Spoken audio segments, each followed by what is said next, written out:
Waalaikumsalam warahmatullahi wabarakatuh. Bismillahirrahmanirrahim. Bismillahirrahmanirrahim. Allahumma salli wa sallim Sayyidina Muhammadin salatan tukhrijuna min dhulumatil wahmi wa tukrimuna tukrimuna binuril fahmi binuril fahmi tudihu lana ma ashkala hatta yufhama innaka anta ta'lam wa la a'lam innaka anta 'allamul ghuyub Allahumma inna nas'aluka fahman nabiyyin وحفظ المرسلين وإلهام الملائكة المقربين اللهم أغننا بالعلم وزينا بالحلم وأكرمنا بالتقوى وجملنا بالعافية يا أرحم الراحمين وصلى الله على سيدنا محمد وعلى آله وصحبه وسلم. Bismillahirrahmanirrahim. Alhamdulillah alladzi hadana li hadza wa ma kunna linahtadiya lawla an hadana Allah. Ashhadu an la ilaha illallah wahdahu la sharika lah wa ashhadu anna sayyidana wa nabiyyana Muhammadan 'abduhu wa rasuluhu la nabiyya ba'dah. Allahumma salli wa sallim ala sayyidina Muhammad al-Fatih lima ughliq wal khatim lima sabaq nasir al-haq bil haq wal hadi ila siratal mustaqim wa ala alihi wa sahbihi haqqa qadrihi wa miqdarihi al-'azim amma ba'd. Alhamdulillah, segala puji bagi Allah Jalla Jalaluh wa ta'ala 'azamatuh yang senantiasa melimpahkan rahmat ni'mat kepada kita. Alhamdulillah, kembali Allah kumpulkan kita dalam satu majlis yang mudah-mudahan diberkahi oleh Allah Subhanahu wa taala. Melanjutkan bacaan kita pada kitab Safinatun Najah. Faqala al-musannif radhiyallahu ta'ala anhu wa nafa'ana bihi wa bi 'ulumihi fid darain amin ila an qala faslun awqatus salati khamsatun. Awqatus salati, waktu salat khamsatun, ada 5. Karena salat yang wajib itu ada 5 waktu. Dan setiap salat memiliki waktu masing-masing. Sebagaimana Allah Subhanahu wa taala berfirman, faqala ta'ala inna salata kanat 'alal mu'minina kitaban mawquta. Sesungguhnya salat itu ada waktunya masing-masing, waktu-waktu yang ditentukan 'alal mu'minin, atas orang-orang yang beriman. Jadi ada waktunya khusus. Karena sudah kita baca salah satu syarat sahnya salat dukhulul waqti, masuknya waktu. Orang kalau sholat waktunya belum masuk, ya nggak sah sholatnya. Sholat zuhur jam 11 kagak sah. Sholat maghrib jam 5 kagak sah. Kecuali dia niat qadaan, punya hutang sholat yang lalu, maka boleh mengqadha sholat kapan saja boleh. Punya hutang zuhur, membayarnya sekarang malam boleh, nggak apa-apa. Jadi kalau mengqadha bebas waktunya, nggak mesti pada waktu masing-masing. Yang pertama, awal waktu zuhri, permulaan waktu salat zuhur. Zawalu syamsi, tergelincirnya matahari. Salat yang pertama adalah salat zuhur. Dinamakan itu salat sebagai salat zuhur karena zaharat, itu salat nampak di permulaan Islam. Jadi salat yang dilaksanakan pertama kali adalah salat zuhur. Padahal perintahnya ketika Isra Nabi kita Muhammad SAW sudah diwajibkan salat yang 5 dan termasuk daripada subuh. Tapi Nabi SAW disebutkan tidak mengerjakan itu subuh. Ulama mengatakan ketika itu walam ya'lam kaifiyataha, belum mengetahui caranya seperti apa. Turun malaikat Jibril alaihi salam mengajarkan Nabi kita Muhammad sallallahu alaihi wasallam. Jadi dinamakan zuhur li'annaha awwalu salatil dhahar fil Islam. Salat yang pertama nampak di dalam agama Islam.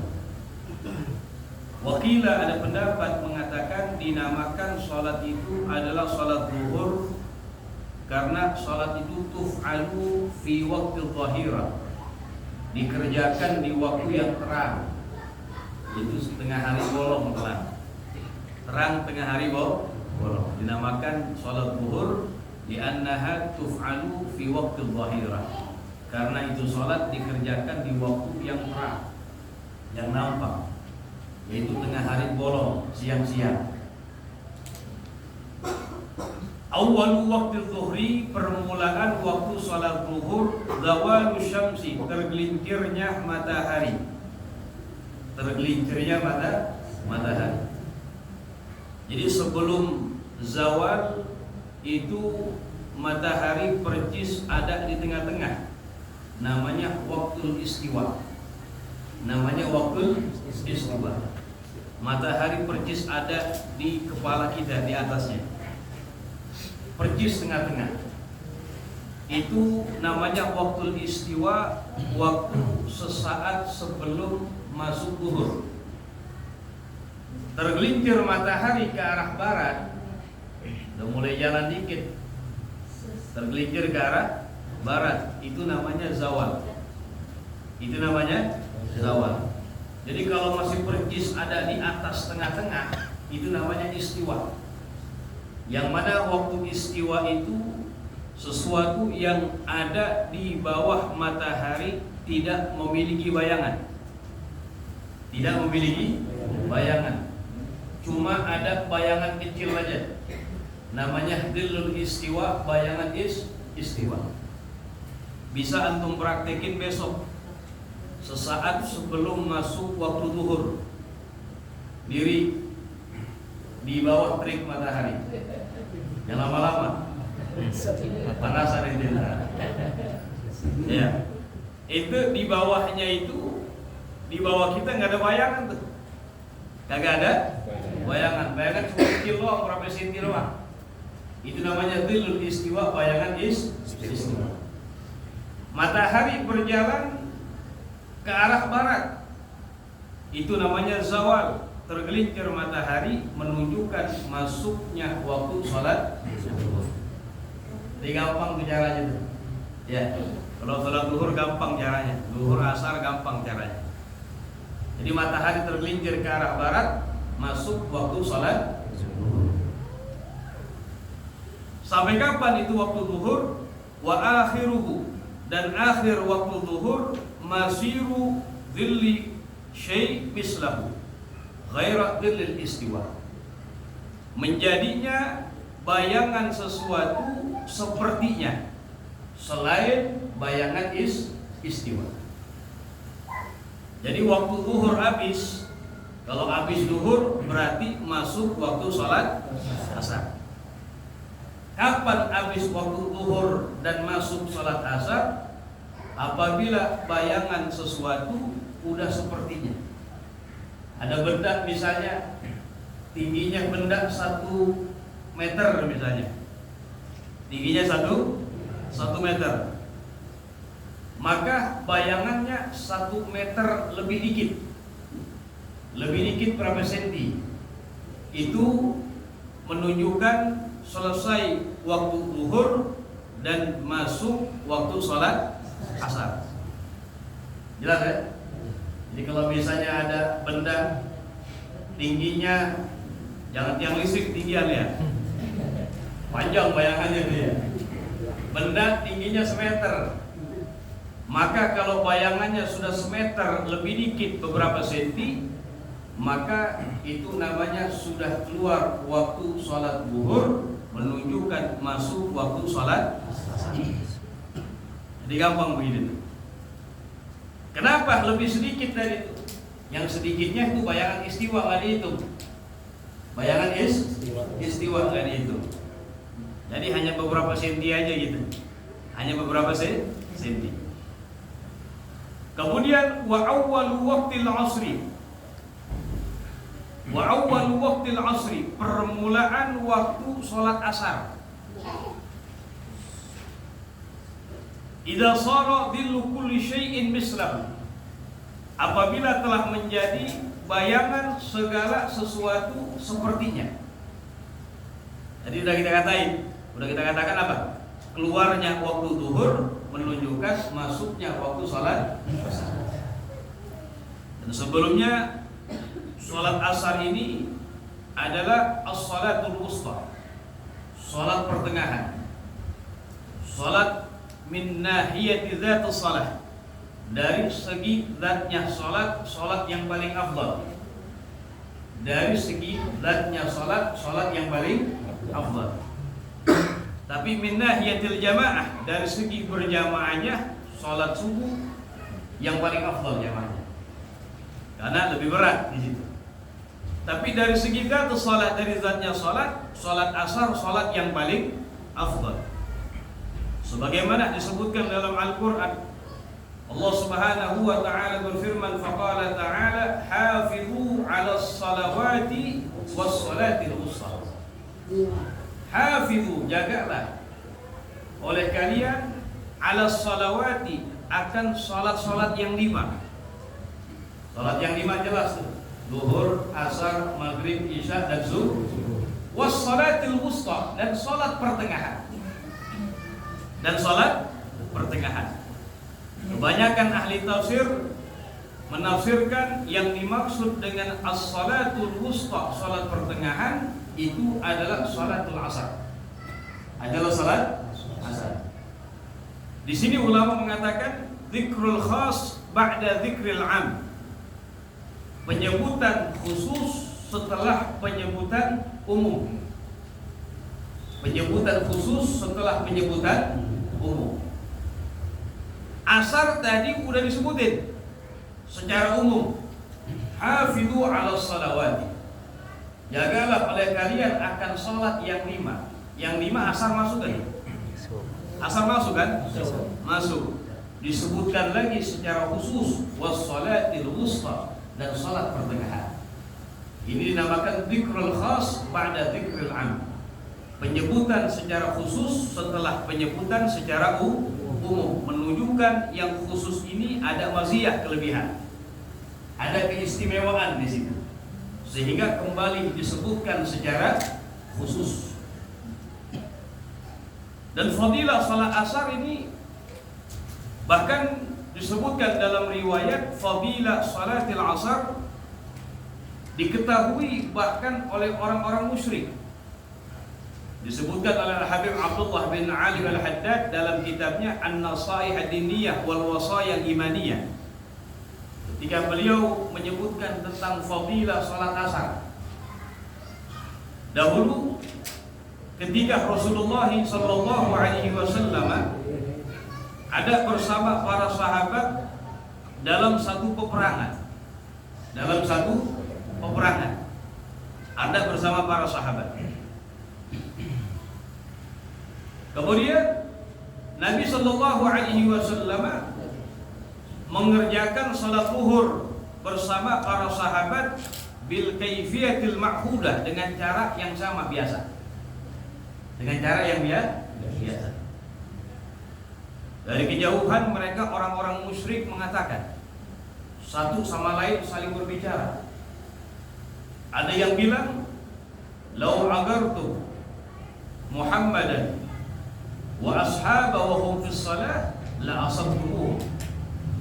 Kalau kalian serang Muhammad dan sahabatnya dan mereka sedang sholat nih, maka kita akan menang. Ini udah rencana nih, Nabi dan sahabat lagi sholat zuhur dengan cara yang biasa. Musuh udah menyerang. Wa qala ba'dul musyrikin, sebagian dari mereka mengatakan, jangan sekarang dibilang. Inna ba'da hadhihi shalah la salatun. Sesungguhnya setelah ini salat ada satu salat. ahabbu ilaihim min abaihim wa ummahatihim. Yang mana itu salat lebih mereka cintai melebihi cintanya kepada orang tua mereka. Maksudnya salat asar. Inna ba'da hadhihi shalah la salatun, sesungguhnya setelah ini salat ada satu salat. Itu salat asar. Yang mana itu salat lebih mereka cintai melebihi cinta kepada orang tua mereka. Serangnya yang sekarang tar aja pas lagi salat asar. Kemudian turunlah malaikat Jibril alaihi salam membawa wahyu pesan dari Allah Subhanahu wa taala untuk disampaikan kepada Nabi agar nanti mengerjakan salat asar dengan cara salat syiddatul khauf. Kefiyah. Di antara caranya banyak riwayat tentang salat syiddatul khauf. Ini ada 16 riwayat. Dipilih oleh Imam Syafi'i radhiyallahu taala anhu 4 riwayat. Salah satunya begini. Di salat syiddatul khauf saat peperangan, saat ketakutan ada perbedaan dengan salat kita biasa. Di antara salah satu caranya ya, sekedar pengenalan saja. Kalau misalnya musuhnya misalnya ada di arah kiblat. Misalnya kiblat sana ya, musuhnya ada di arah kiblat. Nabi SAW beliau membuat barisan shaf, entah 2 shaf barisan atau 4 barisan kalau banyak. Takbiratul ihram, Nabi jadi imam, semuanya masuk dalam salat takbiratul ihram. Kemudian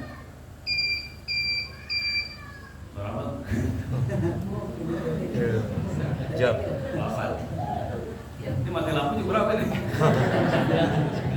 Ini bohongan beneran? Bohong ya. Bohong ya? Hidung-hidung lagi. Saya undang-undang.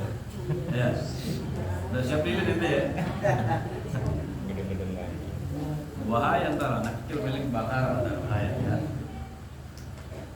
Jadi Nabi salat bersama para sahabat dengan cara Nabi jadi imam, takbiratul ihram, mereka 4 shaf bareng-bareng. Ketika ruku semuanya. Ketika i'tidal semuanya. Nah, ketika Nabi sujud, shaf yang pertama dan yang kedua ikut sujud bersama Nabi. Yang ketiga sama keempat yahrusun, mereka menjaga. Apalagi sujud kan mumpung nggak kelihatan ya. Jangan-jangan panah melesat. Kan begitu. Jadi shaf yang ketiga dan keempat menjaga. Nabi sujud yang pertama sama shaf yang pertama dan kedua, duduk di antara 2 sujud. Sujud yang kedua, kemudian naik untuk rakaat yang berapa? Kedua. Baru yang shaf ketiga dan keempat yang tadi lagi i'tidal nyusul dia. Dia sujud, duduk di antara 2 sujud. Sujud yang kedua, kemudian itu diuturkan. Dia i'tidal panjang nggak jadi masalah. Tertinggal dari imam 2 rukun fi'li juga nggak apa?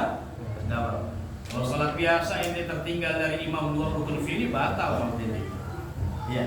Nah ini di antara perbedaan sholat syiddatul khauf. Ada lagi caranya begini. Kalau misalnya musuhnya bukan di arah kiblat, arah kiblat sana, musuhnya di sana. Kiblat sana, musuhnya di sana. Nabi membagi 2 shaf, membagi 2 shaf, 2 barisan shaf. Ya, shaf yang pertama sholat bareng Nabi. Shaf yang kedua nggak sholat, yahrusun, menjaga musuh. Nggak sholat, ngadep ke arah musuh. Yang shaf pertama sholat bersama Nabi. Misalnya sholatnya 4 rakaat. Ini shaf yang pertama sholat sama Nabi 2 rakaat. Berapa? 2 rakaat. Pas udah 2 rakaat Nabi tahiyat yang pertama, mereka shaf yang makmum Nabi itu niat berpisah dengan Nabi. Niat apa? Mufaraqah. Niatul mufaraqah. menyempurnakan sholat dengan sendirinya, rakaat ketiga dan keempat. Salam mereka, jadi Nabi masih duduk di antara dua sujud. Masih duduk tahiyat yang pertama. Tahiyat pertama, ya, dipanjangkan di situ. Jadi rakaat makmumnya ini meneruskan, dia rakaat ketiga terus rakaat keempat. Setelah salam gantian, yahrusun yang tadi jaga masuk ikut makmum sama Nabi Muhammad. Berarti kan Nabi udah dua, dia baru berapa? Satu baru mulai. Nanti pas Nabi tahiyat yang terakhir kan kurang dua tuh, teruskan sendiri. Nabi nggak salam sampai tahiyat yang terakhir, nanti salam bareng bersama Nabi Shallallahu Alaihi Wasallam. Nah, ini juga kaifiyah cara nggak sama dengan sholat yang biasa. Maka ada perbedaan. Sholat Syiddatul Khauf. Ada riwayat 16 dipilih oleh Imam Syafi'i radhiyallahu taala anhu, 4 daripada riwayat. Nah, kita kembali kepada pembahasan. Al-Imam Al-Haddad beliau mengatakan setelah membawakan itu riwayat, beliau mengatakan, "Fanzuru, coba kalian lihat bagaimana fadilah daripada salatul asar sampai-sampai diketahui oleh orang musyrik." Fadilah daripada orang salat asar sampai-sampai diketahui oleh orang musyrik. Jadi ada yang bilang begitu. Jangan terang sekarang dibilang inna ba'da hadhihi shalah la salat. Sesungguhnya setelah ini salat ada salat. Ahabbu ilaihim min abaihim wa ummahatihim. Yang mana itu salat lebih mereka senangi, lebih mereka cintai, melebihi cinta kepada orang tua mereka. Ya maksudnya salat itu sebagian ahli tafsir dan mayoritas dikatakan memaknai yang dimaksud dengan as-salatul wusta, salat pertengahan, itu adalah salat. Ada sebagian ulama juga yang memaknai yang dimaksud dengan as-salatul wusta adalah as-salatu al-mutawassitah, salat pertengahan sedang, laisat bit-tawil al-mumillah wa laisa bil-qasir al-mukhillah. Jadi yang dimaksud dengan salat pertengahan itu, yang dimaksud dengan salat wusta itu salat yang pertengahan, bukan salat yang terlalu panjang berlebihan, yang membosankan.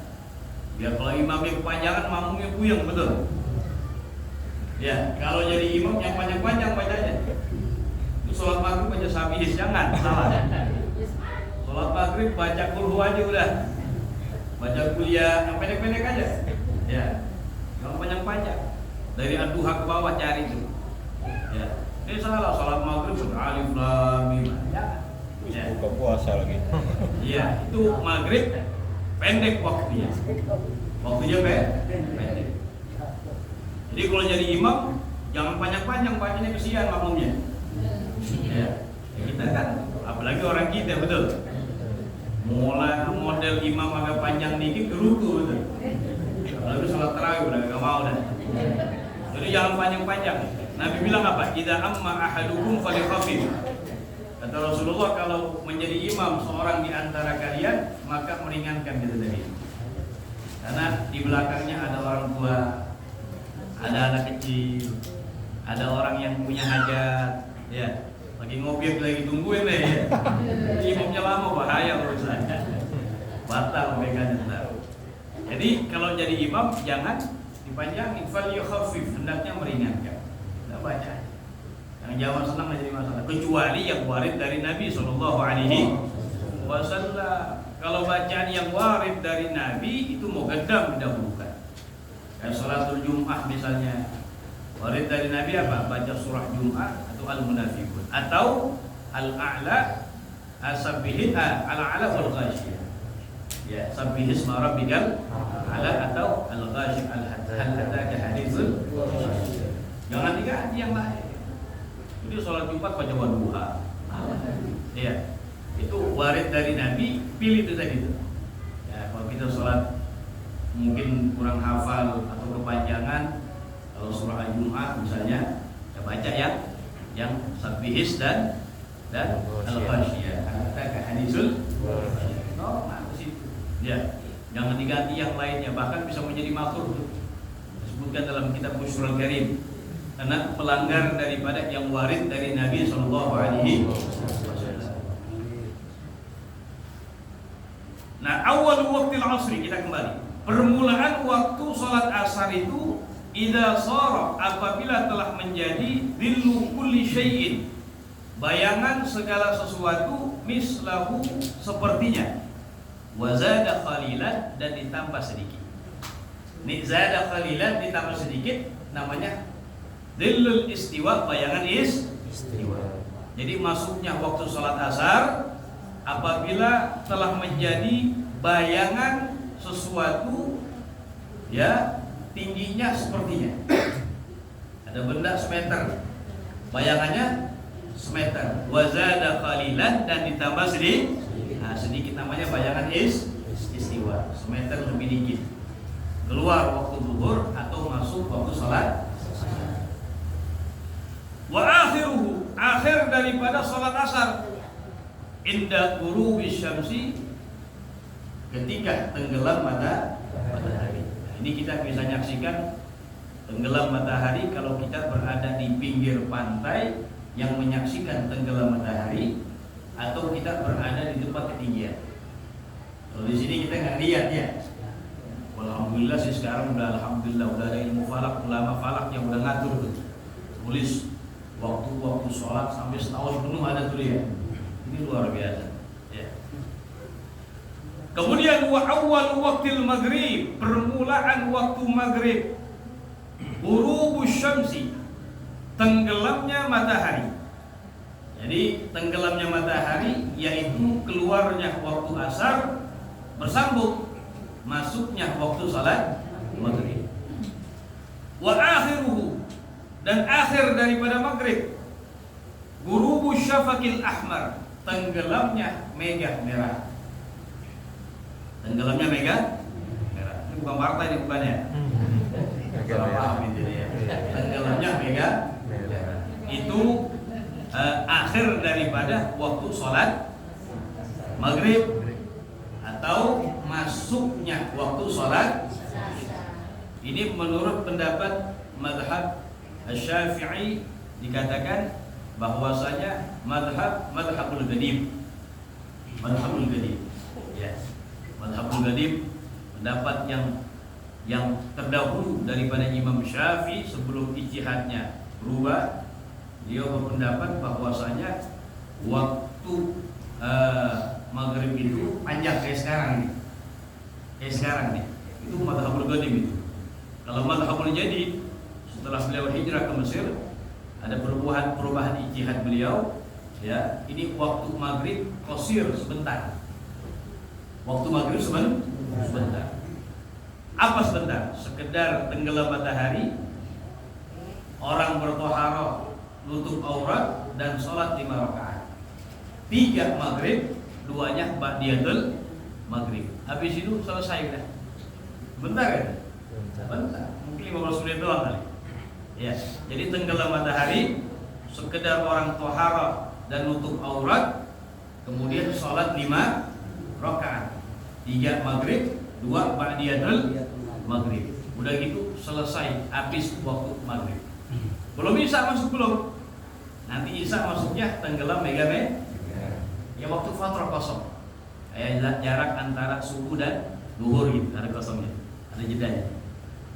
Itu waktu yang sedikit sekali. Itu pendapat mazhabul jadid, tapi ala kulli hal dipilih katsirun minal ulama, banyak oleh para ulama, min nahiyatud dalil, dari segi dalil dikatakan al-mazhabul qadim itu lebih kuat.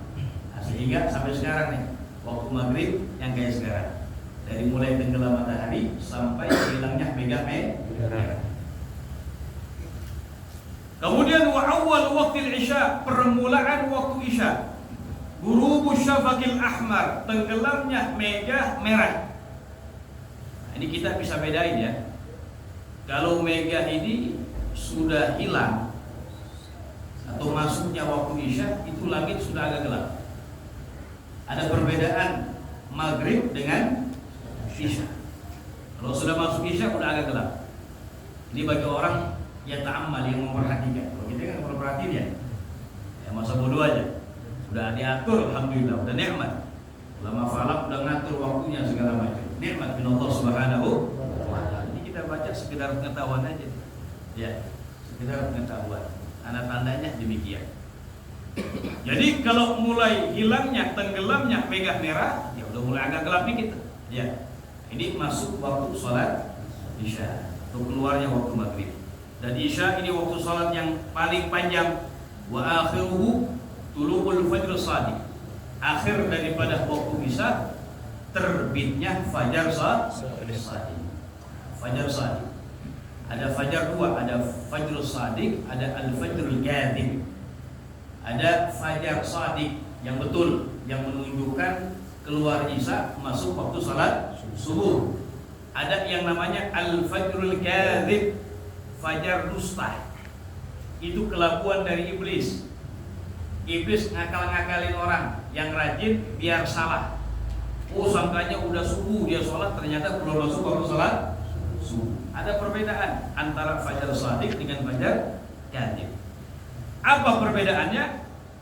Yang pertama perbedaannya, kalau al-fajrul kadhib, fajar dusta itu ada cahaya di ufuk timur.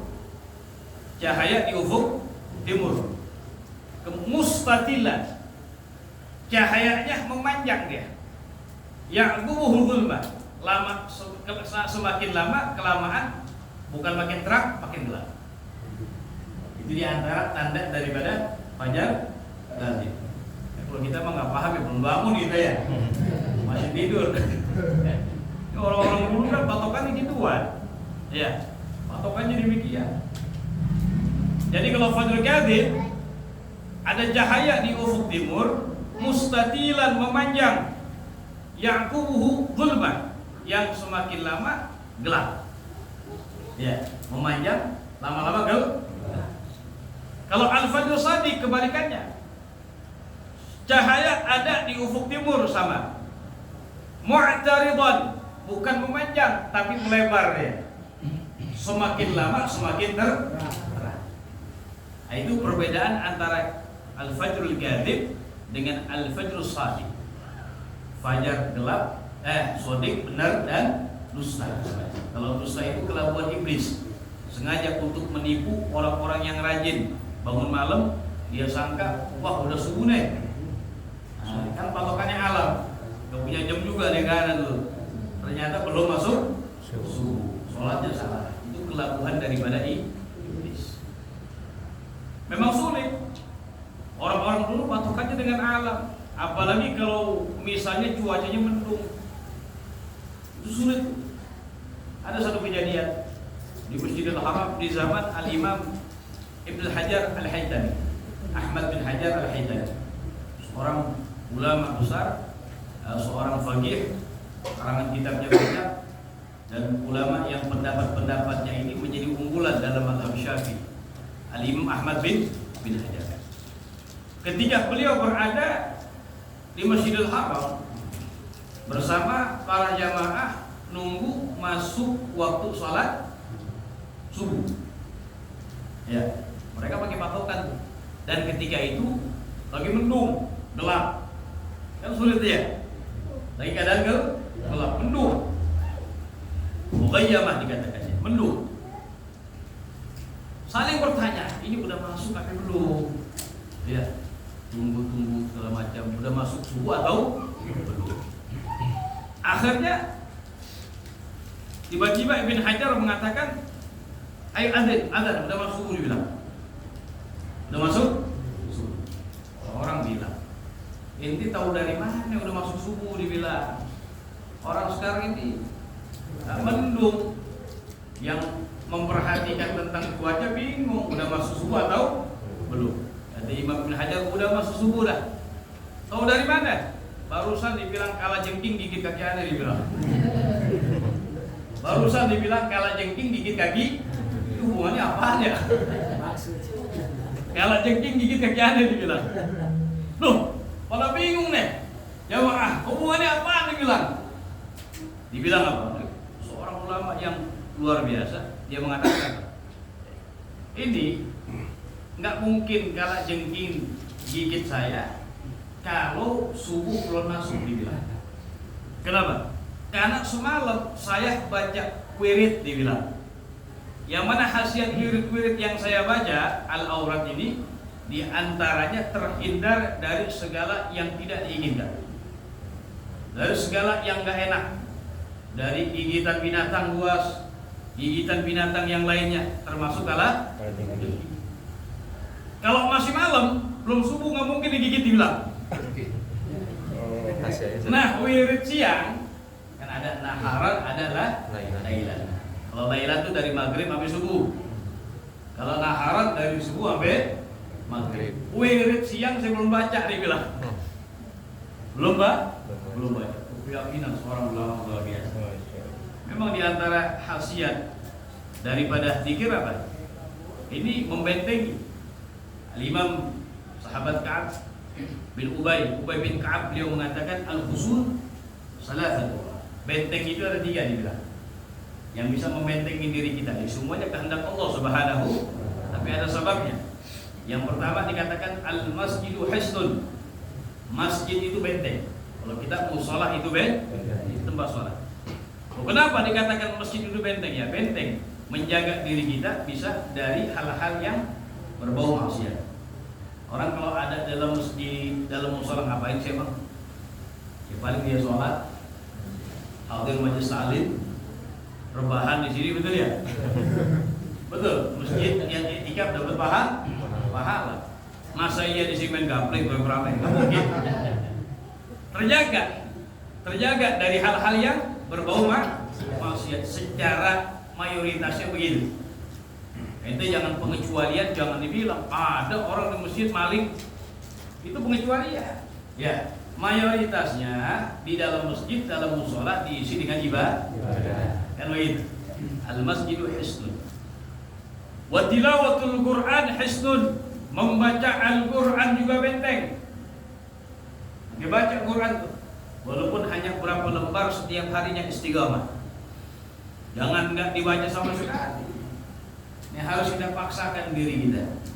Biasakan diri kita membaca Al-Quran di rumah kita baca, walaupun hanya beberapa lembar baca tiap hari. Baca tuh.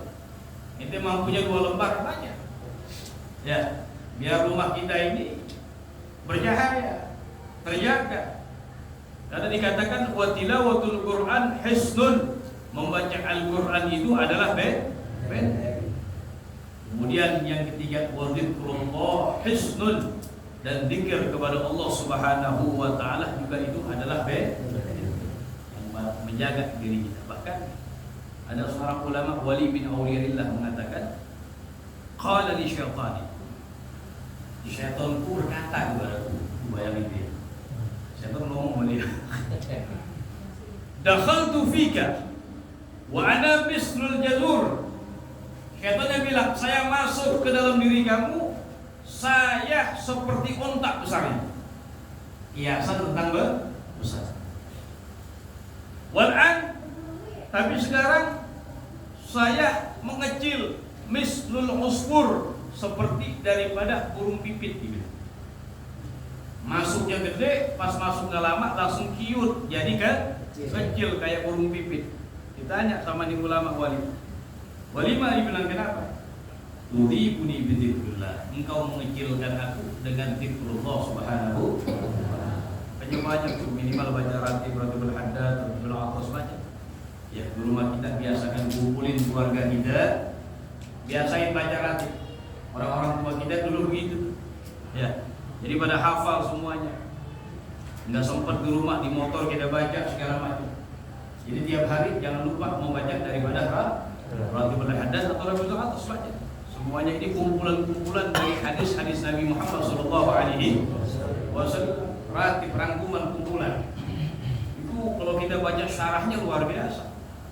Di antara syarah ratibul atas Al-Ghirtas itu disebutkan itu semua warid dari Nabi SAW. Jadi Nabi siapa yang baca ini 3 kali, siapa yang baca, begitu ada riwayat. Ini luar biasa. Itu benteng membentengi diri kita, keluarga kita, rumah kita, sehingga menjadi rumahnya adem, ya, aman segala macam. Jangan nggak dibaca, kumpul sama keluarga, anak istri kita, biasain baca Quran juga baca kadang-kadang kumpul nonton TV doang, mau makan, ya, makan sama nonton TV, ya. Nah, kapan-kapan atau biasakanlah tiap hari ya, kumpul sama keluarga untuk membaca Quran. Itu musuh tegas orang tua. Tegas kembali kepada kita itu orang tua. Kalau kita bentuk dari sekarang anak kita, ayo duduk baca bareng-bareng tiap hari. Kalau misalnya kita keraskan begitu, keras untuk kebaikan, ya, melatih untuk kebaikan, sehingga ia ta'allaf, menjadi terbiasa. Jadi seperti itu. Kita lanjutkan, wa awwal waktu subhi, permulaan waktu salat subuh. Ya, salat subuh dari segi berjamaah ini jamaah yang paling afdal. Jamaah yang paling afdal. Bahkan tingkatan jamaah yang paling afdal secara tertib, yang pertama jamaah salat Jumat. Itu tingkatan yang paling afdal karena berjamaah salat Jumat hukumnya fardu ain wajib. Yang kedua, jamaah salat subuh. Jamaah salat subuh. Yang ketiga, tingkatannya jamaah salat Isya. Jamaah salat Isya. Yang keempat, tingkatannya jamaah salat Asar. Yang kelima, jamaah salat Zuhur. Yang keenam, jamaah salat Maghrib. Yang paling banyak Maghrib ini. Tingkatan yang paling rendah di antara semuanya, tapi nggak jadi masalah. Ini luar biasa. Itu tingkatan-tingkatan fadilah dalam berjamaah. Jadi subuh yang paling tinggi itu. Wa awwal waktu subhi, permulaan waktu salat subuh, tulu'ul fajr shadiq, terbitnya fajar shadiq. Tadi itu fajar shadiq itu. Bedanya apa? Fajar shadiq itu ada cahaya di ufuk timur, mu'taridan, melebar, nggak sekedar memanjang, melebar. Semakin lama semakin terang. Itu diantara tanda fajar shadiq. Wa akhiruhu, dan akhir waktu salat subuh, tulu'us syamsi, terbitnya matahari. Terbitnya matahari. Kalau kita bisa saksikan terbit matahari, kalau kita berada di pantai yang menyaksikan terbitnya matahari atau berada di tempat ketinggian begitu. Al-ashfaq salasatun, mega itu ada 3. Ada 3 di sini ya. Ada 3. Ahmar yang pertama, mega merah. Semuanya kiasan. Mega itu ahmar ya. Kedua asfar kuning, wa abyad putih. Al-ahmar maghrib, wal abyad wal asfar isya. Ya. Cuma kiasan, mega semuanya merah ya. Merah semuanya. Abyad asfar itu kiasan aja. Wa yundabu ta'khir salatil isya, disunnahkan mengakhirkan salat isya ila ayyagiba asyafaqus safra asyafaqus safru wal abyad, ila ayyagiba, sampai tenggelam mega kuning dan putih. Jadi disunahkan tuh mengakhirkan sholat isya. Misalnya isya jam 7 masuk. Ini dari segi afdhaliyah ya. Bagi orang yang bisa jam 8 dikerjain bagi dia. Ya. Kalau begitu kagak awal waktu, enggak. Ini pengecualian di sini. Ini pengecualian. Cuma bagi yang kagak bisa, kayak model kita, kalau entar-entaran bisa lewat ya. Ya udah langsung kan lebih bagus gitu. Memang ada hadis Nabi SAW yang Nabi bersabda bahwasanya awwalul waqti ridwanullah wa wasatuhu rahmatullah wa akhiruhu afwullah. Nabi SAW bersabda awal waktu adalah keriduan Allah Subhanahu wa taala.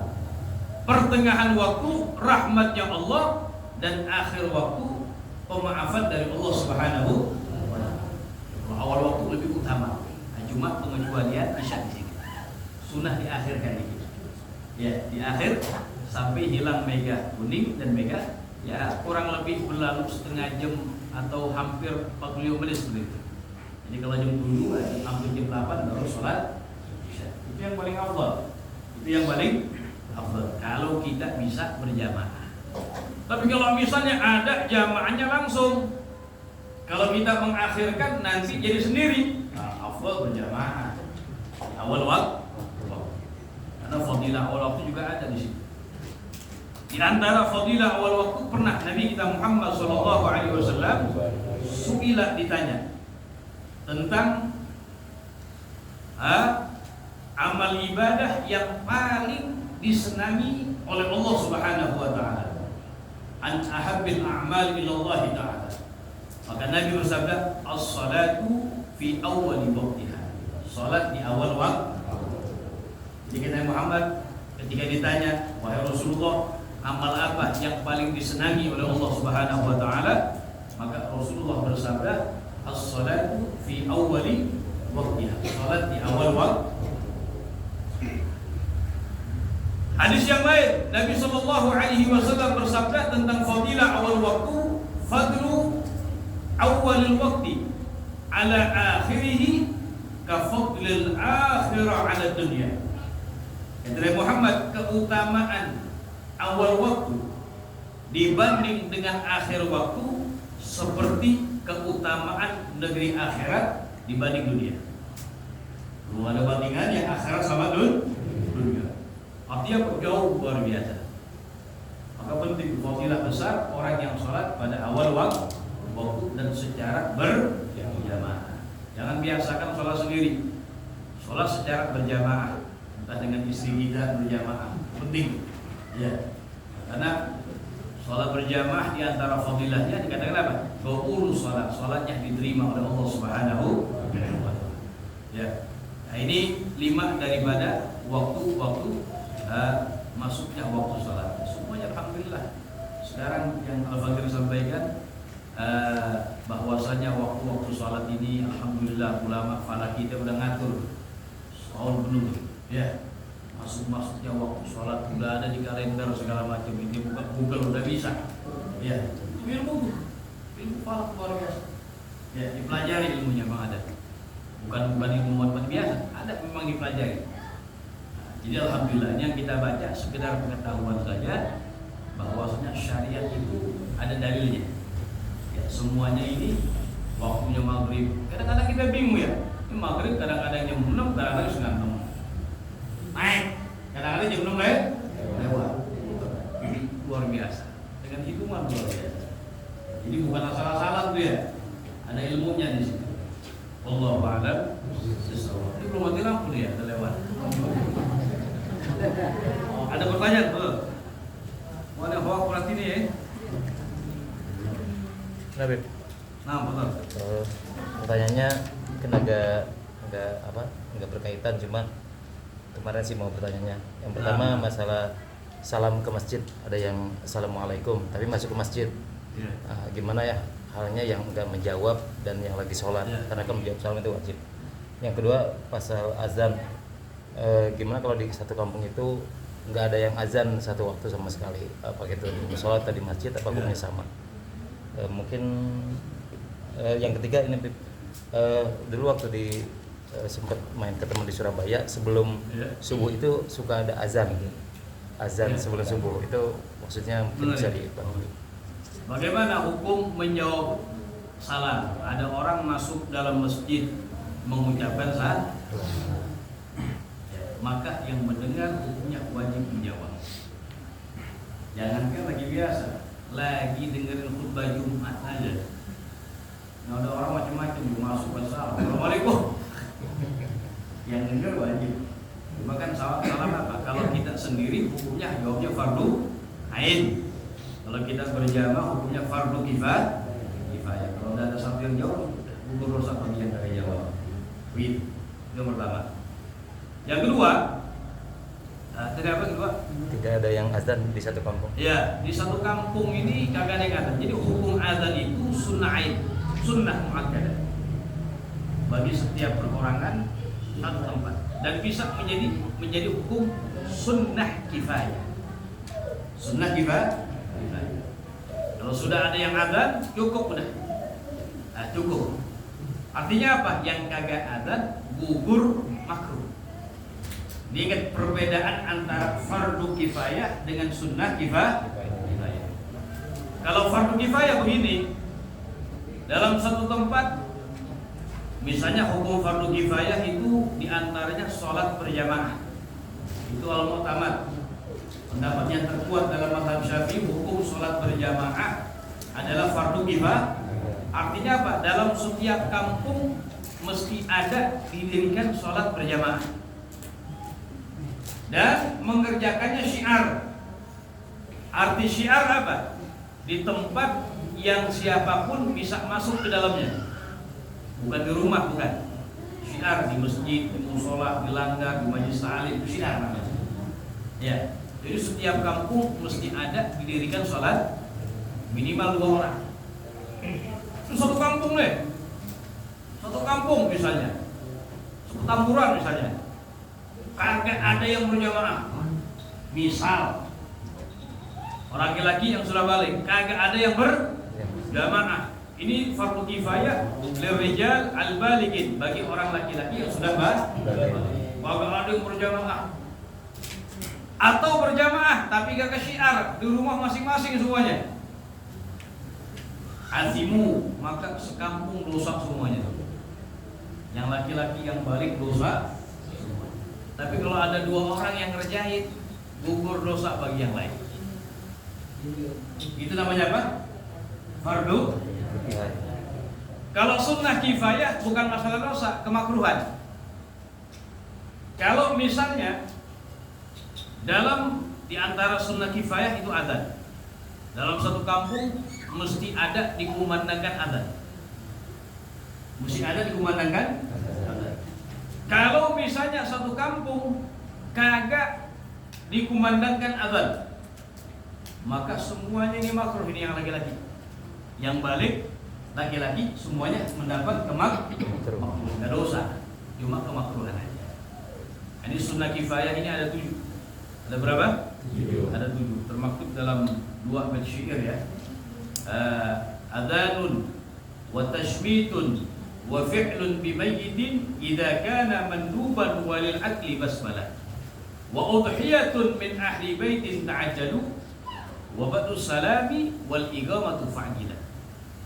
Dalam 2 bait syair disebutkan ada 7 yang namanya sunnah kifayah. Yang pertama adzan. Yang kedua wa tashmitun. Tasmit itu mendoakan orang yang basis. Idza hamidallah, apabila mengucapkan alhamdulillah. Contoh begini nih. Nah, kita beramai-ramai nih. Ada seorang di antara kita bangkis. Dia bangkis ngucapin alhamdulillah. Maka yang dengar dituntut untuk kembali mendoakan. Karena mengucapkan alhamdulillah, dituntut untuk mendoakan. Yarhamkallah. Minimal begitu. Yarhamkallah. Kalau semuanya kagak ada yang baca, satu pun gak ada, makruh semuanya kena. Tapi ada satu yang jawab, maka gugur kemakruhan bagi yang lain. Makanya definisi apa? Sunnah kifayah. Idza qama bihil ba'du saqata talab 'anil baqi. Kalau sudah ada satu yang mengerjakan, gugur permintaan bagi yang lain. Kalau fardu kifayah, idza qama bihil ba'du saqatal haraj 'anil baqi. Kalau ada sebagian yang mengerjakan, gugur dosa bagi yang lain. Itu kalau fardu. Adzanun wa tashmitun wa fi'lun bimayyitin idza kana manduban. Yang ketiga sunnah kifayah, mengurusi mayit dari perkara yang sunnah. Kalau pengurusan mayit yang 4 itu fardu kifayah, memandikan, mengkafankan, mensolatkan, menguburkan. Ada tambahan satu ulama bilang apa? Potong kuburan. Termasuk tuh fardu kifayah. Kalau ada potong gimana caranya? Naik grab dia. Ya, makanya ada yang menambahkan menggotong kuburan juga fardu kifayah. Ya. Yang ini fardu kifayah. Selain yang itu, ada pengurusan yang sunnah. Kayak ngadanin di kuburannya. kemudian dipakaikan buhur, pengurusan ditutupin dengan bahan segala macam yang ringan, kemudian dipakaikan buhur, apalagi diarahkan ke arah kiblat, ya kaki palanya di sana, kakinya ke mana? Ini kan perkara-perkara sunnah. Itu semuanya sunnah kifayah. Kalau ada yang ngurusin satu cukup. Walil akli basmalah. Yang keempat, makan membaca bismillah. Itu makan merame-rame satu nampan nih. Ada nampan mengguli. Kalau nasi uduk pakai nampan gak cakep ya. Mengguli pakai nampan pas. Ya. Gak apa-apa juga sih ya. Kode alam. Nah ini satu nampan berempat. Kan padahal apa? Setiap orang disunahkan membaca bismillah. Itu kalau makan sendiri nggak baca bismillah makruh. Tapi kalau berjamaah menjadi sunnah kifayah. Satu orang yang baca bismillah gugur tuntutan bagi yang lain nggak makruh. Yang tiga yang nggak baca agak jadi makruh. Karena sudah ada satu perwakilan di sini. Itu mobil aktif basmillah. Yang keempat, wa udhiyatun min ahli baitin ta'addalu, berkurban bagi satu keluarga. Dalam satu keluarga ada satu yang kurban cukup. Artinya apa? Yang lain yang mampu kalau kagak berkurban nggak makruh. Karena sudah ada satu perwakilan. Tapi yang paling afdal setiap orang yang mampu berkurban. Tapi kalau dia sendiri, dia mampu, tapi nggak berkurban, makruh baginya. Jelas ya? Kemudian, wa udhiyatun min ahli baitin ta'addadu wa bad'us salamin. Yang keenam, bad'us salam, memulai mengucapkan salam. Ini berapa-berapa ini berempat, berlima, mampir ke rumah orang. Dan kita kalau ke rumah orang sunnah ngucapin salam. Kalau ngucapin makruh tuh tok-tok doang ya. Salam. Assalamualaikum. Selagi kita yakin rumahnya orang Islam. Assalamualaikum. Satu orang yang ngucap, yang tiga kagak cukup. Orang-orang berisik tak? Iya. Satu orang aja. Udah ada perwakilan dari sini. Ya, itu sunnah kifayah. Idza qama bihil ba'du saqata talab 'anil batin. Kalau udah sebagian mengerjakan, gugur yang lainnya. Kemudian yang terakhir wal iqamatu fa'dilah. Qomat. Itu sunnah kifayah. Sudah satu qomat cukup sudah. Yang lain qomat lagi ya. Sudah ada perwakil. Nah, itu. Lanjutnya apa tadi? Ketiga azan 2 kali. Iya. Satu kampung kagak azan tadi ya. Nah, kalau satu kampung kagak ada azan makruh hukumnya. Terus yang terakhir ketiga apa? Azan di menjelang subuh gitu. Yang 2 kali. Oh iya. Sebelum subuh. Memang disunahkan azan 2 kali. Yang pertama azan di subuh, kemudian azan di waktu sholat Jumat. Kalau subuhnya itu azan yang pertama itu fi waktu sahar, sebelum masuknya waktu subuh. Itu al-adzanul awal, adzan yang pertama jam 3. Itu sunnah tuh. Ya. Buat bangunin orang biar pada tahajud. Ya. Itu belum masuk waktu. Adzan yang kedua baru masuk waktu sholat subuh. Di zaman Nabi begitu. Bang adzan di zaman Nabi Bilal bin Rabah dan Abdullah bin Umi Maktum. Bilal bin Rabah dan Abdullah bin Umi Maktum itu tukang adzan di zaman Nabi. Cuma kalau karena di daerah kita, negara kita kurang disemarakan atau di kampung kita, jadi banyak yang gak paham. Orang aja jam 3 dia bingung ya orang ya. Orang bilang itu, padahal sunnah Nabi itu. Makanya karena gak paham. Ya. Berapa urusan? Gila-gila bisa ya. 3 atau 3. Kalau di Mekah, di Madinah, adzan. Kemayoran masih. Atau di Kemayoran masih mungkin. Kemayoran. Mayoran atau di kota Tarim adzan 2 kali. Jam 3 adzan, baru ntar subuh baru adzan lagi. Adzan pertama itu sunnah tuh. Yang kedua adzan pada waktu Jumat.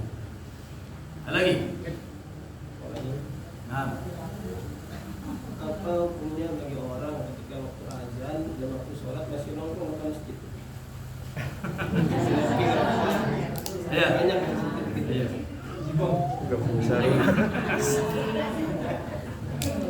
Ya dia nongkrong sambil jawab azan nggak apa-apa ya. Mau sholat tuh lain itu ya.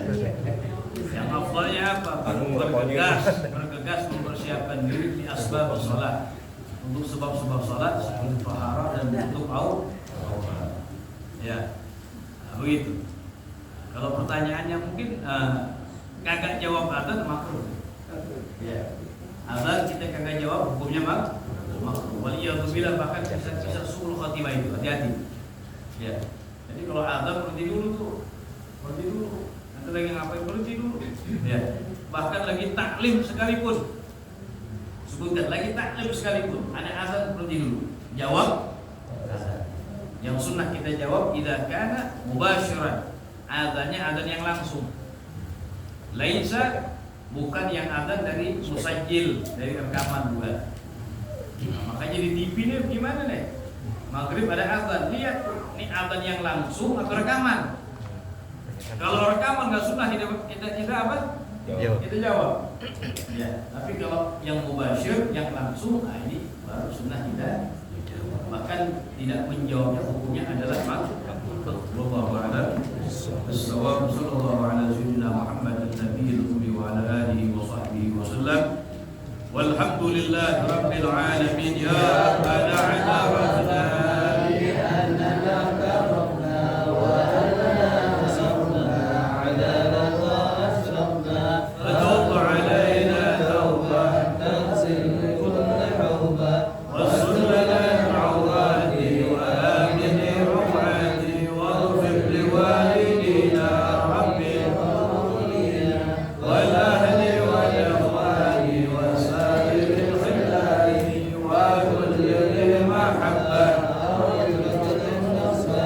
والمسلمين أجمعين آمين يا رب